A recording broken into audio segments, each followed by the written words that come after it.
Okay, we're standing here on Culp's Hill, and we're looking at the monument for the 66th Ohio Volunteers.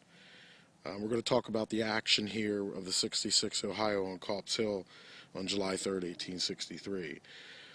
Commanders of nearby regiments were shifting troops and positions up and down Culp's Hill so that a constant fire could be maintained against the Confederates.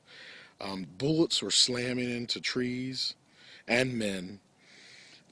Around the summit of Culp's Hill, which is right behind us, Greene's New Yorkers faced Louisiana soldiers of General Nichols' brigade. The fighting had reached a height with the Southerners as they made their way up the summit before halting about 30 feet before the Union works. Now, in a bold move to clear the front of the Union line, the 66th Ohio received an order to step beyond the safety of the breastworks on the early morning of July 3rd, 1863. They were to sweep the Confederate attack coming up Culp's Hill.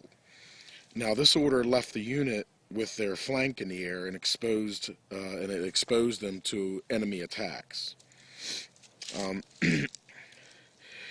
Bravely, these men left the safety of their lines and swept down the hill, confronting a determined surging line of Confederates. The 66th Lieutenant Colonel Eugene Powell led his men across the Union works and formed them perpendicularly to the rest of his brigade as to enfilade the Southern attackers. Now, the Southern troops that they were facing were Virginia men from the 27th, 33rd, 5th, and 4th Regiments of Virginia Infantry, who were members of the old Stonewall Brigade.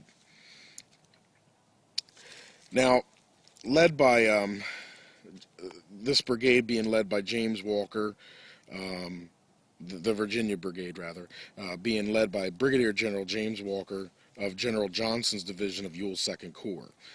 Now, after a short time, the enemy had posted sharpshooters at the foot of the hill, which is down in that direction over here, behind a fence, and the regiment took up a sheltered position behind trees and stones and directed their fire on the sharpshooters, who they were able to dislodge.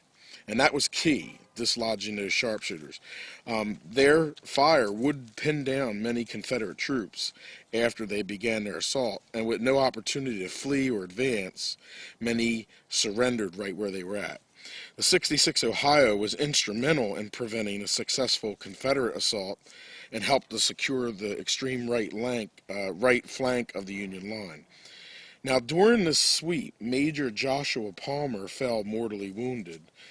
He was near the left flank, which is over in that direction there. He was near the left flank of the 66th Ohio when a bullet hit his left lung. Now, 4 of his privates took him back to the slope, back to the safety of the earthworks, and Private John Holtz wrote, "I saw he was breathing through the hole the ball had made.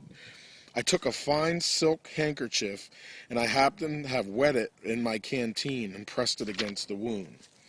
Palmer uttered, "Oh, that did me such good," and then he said to them, "Stay with him, boys, I will soon be back with you." Now, of course, Palmer died the next week. Now, this action was very similar to what went on the evening before over on Little Round Top when Joshua Lawrence Chamberlain swept Confederates off of the rear of Little Round Top, which has become famous.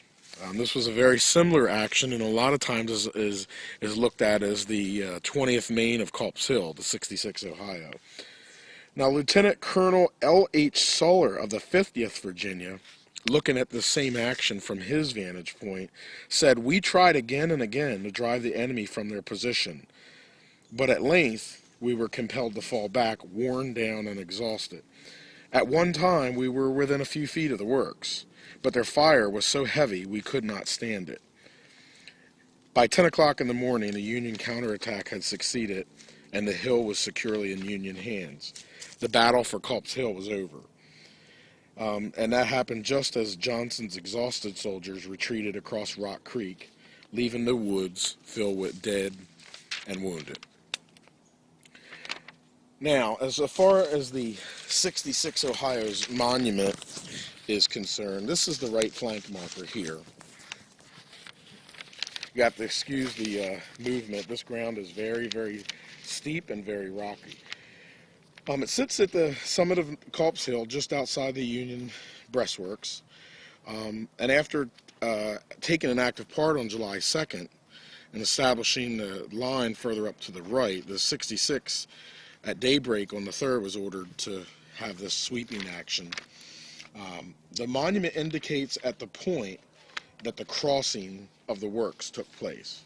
So right here where the monument sits is where you can faintly see the remaining Union earthworks.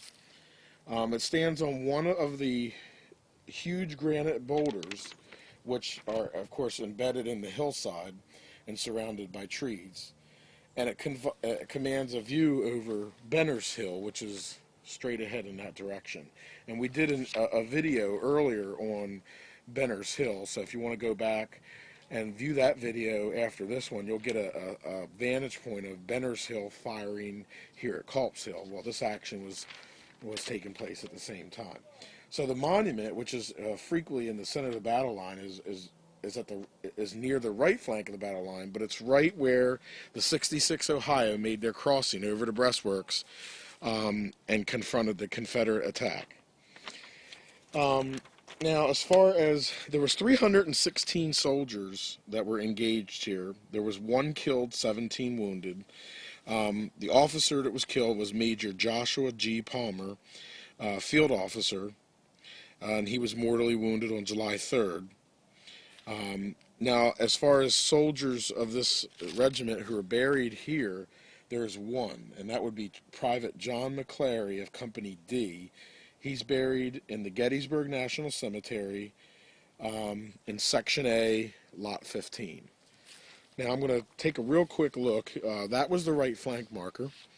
This is the 66 Ohio marker here. And as we make our way down the hill, and again, this ground is very steep, so if you do come here, make sure you're careful. And it's steep, it's very rocky, a lot of trees around. And as we walk down the hill here, you are going to see the monument and stone dedicated to Major Palmer, who was struck here and fell mortally wounded. Okay, and there's his monument, and that looks like someone stuck a flag. By the way, this tree that's nearby that fell is one of the witness trees that fell a few years ago, and inside of that tree, while they were sawing through it, they found a bullet about 7 feet up. Now, as we make our way back this way, behind Palmer's monument, you'll get to see the left flank marker of the 66 Ohio. And that kind of gives you a vantage point on how these guys were in line. You know, going from their left flank marker to their right flank marker, you can see the extremely steep ground. And if you look over here on this boulder, and it can be a little hard to find, you got to really look for it, especially in the summertime when the trees are in full bloom.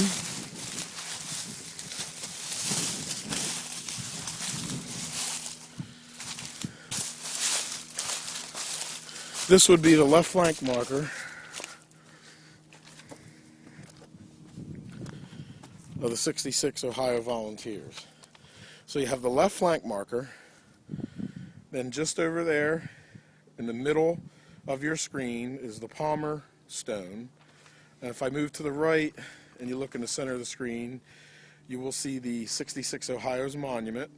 And then just slightly to the right of it is the right flank marker. So if we were to stand here, okay, and I put my camera like this, and you can see just the tip of this left flank marker.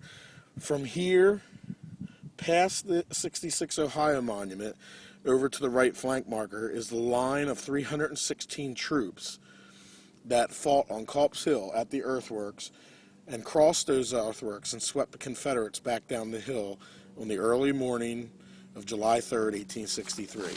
This has been Gettysburg